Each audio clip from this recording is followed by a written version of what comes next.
बोलने की सजा। बहुत समय पहले की बात है। एक राजा था। उस राजा के महल में बेटे ने जन्म लिया।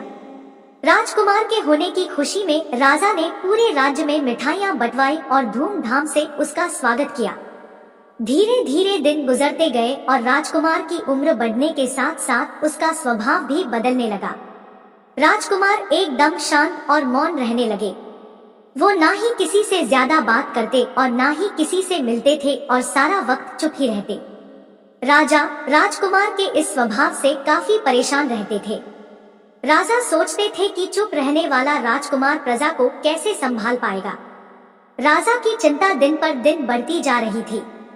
उन्होंने दूर दूर से कई ज्योतिषों, वैद्यों और साधु महात्माओं को भी बुलाया और अपनी समस्या के बारे में बताया, लेकिन कोई भी राजा की समस्या का समाधान नहीं कर पाया। कुछ संतों ने ये भी बोला कि हो सकता है राजकुमार अपने पूर्व जन्म में कोई महान साधु या फिर महाज्ञानी व्यक्ति रहो हो, जिस वजह से इस जन्म में भी उनके संस्कार साधुओं और महाज्ञानियों की तरह मौन रहने वाले आ गए हैं। राजा किसी की भी बातों से संतुष्ट नहीं हुआ और सोचने लगा कि राजकुमार की चुप्पी कब टूटेगी। एक दिन राजकुमार महल के बाहर टहल रहे थे और साथ में उनका मंत्री भी था। उसी दौरान कुछ कौवे आए और पेड़ की डाल पर बैठकर काव काव करने लगे। मंत्री को लगा कि कौवों की काव काव से राजकुमार परेशान हो जाएंगे, तो उसने कौवों को उड़ाने के लिए उनकी तरफ तीर दे मारा, मगर दुर्भाग्य से उसका तीर एक कौवे को लग गया और वो कौवा सीधा राजकुमार के सामने गिरा। कौवे को देखकर राजकुमार बहुत भावुक हो गए और उसकी तरफ देखकर बोले, यदि तुम आज कुछ बोलते नहीं तो यूं मारे नहीं जाते। मंत्री ने जैसे ही ये सुना तो वो बहुत खुश हो गया और खुशी से चिल्लाता हुआ सीधा राजा के पास गया और उन्हें सब कुछ बता दिया। राजा भी खुश हो गया क्योंकि राजकुमार बोलने लगे थे और उसी खुशी में उसने मंत्री बहुत सारे सोने के सिक्के दे दिए। उस घटना के बाद बहुत दिन बीत गए, लेकिन राजकुमार ने फिर से चुप्पी साध ली और वो फिर पहले जैसे ही मौन रहने लगे। राजा को लगा कि मंत्री ने उससे झूठ बोला और उसने उस मंत्री को फांसी पर लटकाने की सजा दे दी। मौत की सजा सुनते ही वो मंत्री दौड़ता हुआ राजकुमार के कक्ष में गया और उनसे बोला, राजकुमार, उस दिन एक मरे हुए कौवे को देखकर तो आप बोले थे, लेकिन अब आप क्यों नहीं बोल रहे हैं? आपकी इस चुप्पी की वजह से आज मैं भी अपना जीवन खो दूंगा।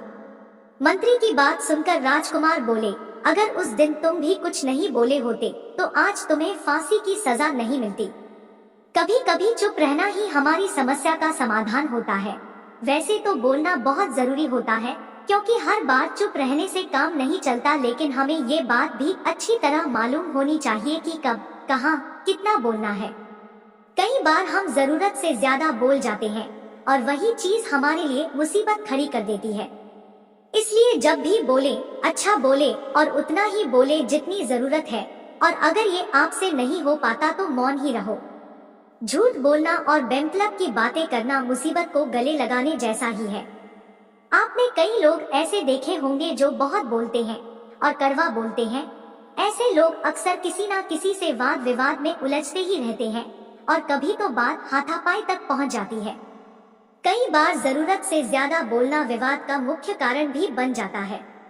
जिस तरह बातों से समस्या का समाधान भी हो जाता है, उसी तरह बातों से कभी कभी समस्या भी खड़ी हो जाती है। इसलिए जिंदगी में कम बोले लेकिन अच्छा बोले, फालतू की बहस में ना पड़े और याद रखें कि आपकी एक चुप्पी कई परेशानियों को मिटा भी सकती है। आई होप आपको ये वीडियो अच्छे लगे हो। Please like, subscribe now. शायद एक दीवाना।